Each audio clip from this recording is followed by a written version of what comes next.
Good morning, good afternoon, good evening. Whenever you are watching this video, let me welcome you all to our channel Future Endeavors. Okay, in the previous video, we have talked about how image can be formed by a point object in a plane mirror. We have discussed about reflection, the laws of reflection, and some other topics or terms related to the reflection. So, in today's class, we will be first of all going to discuss the image formed by extended object. As we have said that we have discussed the image formed by a plane object, point object. Now we will be discussing about the image formed by a extended object. So, how an image is formed by an extended object? Let us see. It is quite easy, as we will follow the same rules as we have done in case of image formed by a point object. Here also we will follow the same rules and apply those same rules to obtain the image for an extended object. Okay. So first of all, so take out a pen and copies and start making notes. It will be better for you if you just not only see the videos, rather write along with seeing the videos. Then it will be very effective for your studies. Okay. So make reading. So first of all, we are going to discuss about image formed by extended object. Okay, image formed by extended object. Okay, so this is the topic that we are going to discuss first of all. So for this, let us again draw a plane mirror. Okay, so if we consider a plane mirror, so here is a plane mirror like this. Okay, and we have discussed how plane mirror can be formed. A plane mirror can be formed by taking a plain glass surface, plain glass piece, and just silvering one of its surfaces, we can make a plane mirror. Okay, so the silvering effect is shown by this black striped lines. Okay, on the one side. So this is silvering part. Okay, now if we consider a extended object, say a stick like this. This is a stick. Okay, so if you consider a stick like this can be taken to be an extended object. Okay, so which is not a point object rather. Okay, so for this extended object, how can you get the image, or how can you draw the diagram for the image formation? It's the same rules that we have applied for case of point object also. First of all, let us consider that the light ray is coming from this point and hitting the mirror normally or perpendicularly. So it will be definitely reflected back in the same direction. But if we extend this light rays, this will be moving back something like this. Okay, isn't it? Something like this. Fine.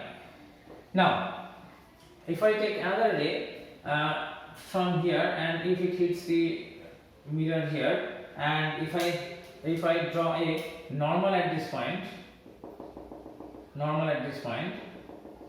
then the light ray will be reflected something like this.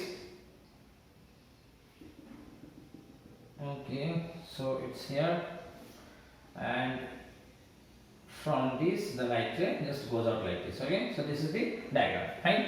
So here is the point where the two light rays that are reflected from the mirror seem to appear to meet. It's appearing to meet. It's not actually there originally, or they are actually intersecting each other. They are appearing to intersect each other. Okay, so here is one point. So if I consider the end of this object, the image of that object is formed at this point. Okay, like the same way, if we consider the other point, so if we just consider the other point, how it will be like? It will be if we consider the other point. Okay, so the other point also, you can take a straight light ray falling perpendicularly here. Okay, just erase it, or it is intersecting. So just let us show the reflected light ray by a very small portion. It will be easier to understand. Okay, fine.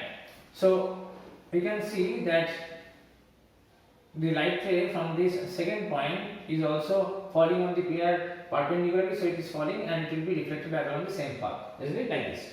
So just extend this light ray, reflected light ray in the back side of the mirror as in the previous case. Okay, fine. Now, if I take another light ray, that light ray just goes and falls over here like this. Fine. Okay, now if you just draw the normal here. Okay, so The normal is drawn here like this. Okay. Now the light ray will be reflected from some point like here, isn't it? Some point like here, and will just go out like this way. Fine. It's a very narrow light beam. The angle formed by the reflected ray with the normal will be very small, as because the angle of incidence is very small, and the image is actually formed at this point. Okay, at this point. Fine. So if I consider the 2 points on the object as O1 and O2, then these 2 image points can be regarded as I1 and I2. Okay, and if I consider the image will be something like this. It will be tilted in the other way around. Okay, something like this. So this is how the image is formed. So in this way you can actually obtain the image for an extended object. If I consider the extended object as O1, O2, then the image formed by the extended object on the mirror will be I1, I2. Okay. So this is how the image is formed in a plane mirror by an extended object. Okay. So I think the process is clear. If you have not realized the process how it has been done, just pause the video, go through it once again. You will understand the process. Okay. Fine. So let us just quickly move on to the next topic then. Okay, so I hope that concept is clear, how image is formed by an extended object. Fine. Now, next thing that we want to talk of is real image and virtual image. Real image and virtual image. Okay. So, what are real image and virtual image? So, if you have finished drawing the diagram, you should erase it off. If you have not finished, please pause the video, move back at click and complete the diagram. It will be a nice practice for you. Okay. Now, if I consider what are real and virtual images, okay. So, next topic of our discussion is real and virtual images. Okay. Real and virtual images. Now, what is real image and what is virtual image? Just can you guess what is real image and what is virtual image? See, the images that are being formed on the plane mirror, these images are actually virtual images. Why? Because virtual image, because they are not actually formed by the intersection of the reflected rays. The reflected rays do not actually intersect. They seem to or appear to intersect at a certain point. Okay. So if I consider real image, now real image is something which is basically image formed by actual intersection of reflected rays. Actual intersection of reflected rays. Okay, of reflected rays. Actual intersection of reflected rays. Fine. Okay, so this is a real image. So if I consider real image, then it is the image formed by the actual intersection of the reflected rays. Fine. Now, as you can see, in case of the plane mirror, the images formed are not real; they are virtual. Why they are virtual? Because they are not from the actual intersection. Rather, if we extend the reflected rays in the backward direction, trace them back, it appears to meet at a certain point. It seems to meet at a certain point, and that point can be considered to be the virtual image. So, virtual image, it's formed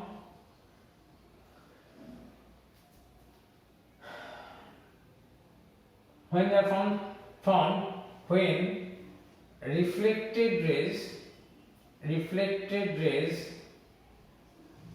are traced back and they appear to meet at some point. They appear to meet at some point. They are not actually meeting. Okay, so please give a stress on this point. They are appearing to meet at some point. They are not actually meeting. So I can write it like this: not actual intersection. Not actual intersection. Okay, fine. So this is how real and virtual image can be described as. Okay. Now, in other words, so you can actually see that the real images are if we can actually take a screen, a white screen, and keep it in front, keep it at the place where the real image is being seen or observed, then you will be seeing that the real images can be captured on a screen. So this is the first point here. and this is the first point here. Okay, second point is that real images can be captured on screen. Okay, can be captured on a screen. Now, what about virtual images? Virtual images cannot be captured on a screen. So for virtual image, it cannot be captured on screen. So cannot be captured on a screen. If you think of plane mirror, now the plane mirror, what happens? The image that is formed, if you keep a white sheet of paper or a white screen in front of the plane mirror, you will not be able to see that the image that is formed on the plane mirror can be captured. It cannot be actually captured on a screen. Okay, so that is the characteristics of the virtual image. It cannot be captured on the screen. Fine. Okay, so if I consider real image, now you will be thinking of when real image is formed. Now real images are formed in case of spherical mirrors. We are not discussing that concept or topic of spherical mirror in today's class. We will be discussing that in the next class. Okay, so what are real images? It will be easier for you to understand when we see the image formation in case of spherical mirrors. Okay, and the third point of difference is that real images are always inverted, that is they get upside down, whereas for virtual images they are always erect, or you can say upright. Okay, so these are the major points of differences between real and virtual image. So I think the concept of real and virtual image are clear to all of you. Okay, fine. So with that we come to the end of this first part of this chapter. In the next class we will be discussing the image formed in case of multiple mirrors are taken. Okay, say more than one mirror, two mirrors are taken. Here we have discussed, or we have done the ray diagrams for in the case when you have taken only one mirror. Okay, if you take two mirrors, then how many images can be formed? What will be the number of images formed? We will be discussing in the next topic. Okay, so with that we come to the end of for today's class. Okay, till the next video, please do study well. If you have any query, please do mention it in the comment box. We will be happy to solve your problem. Till the next video, please do study well. Thank you. Goodbye.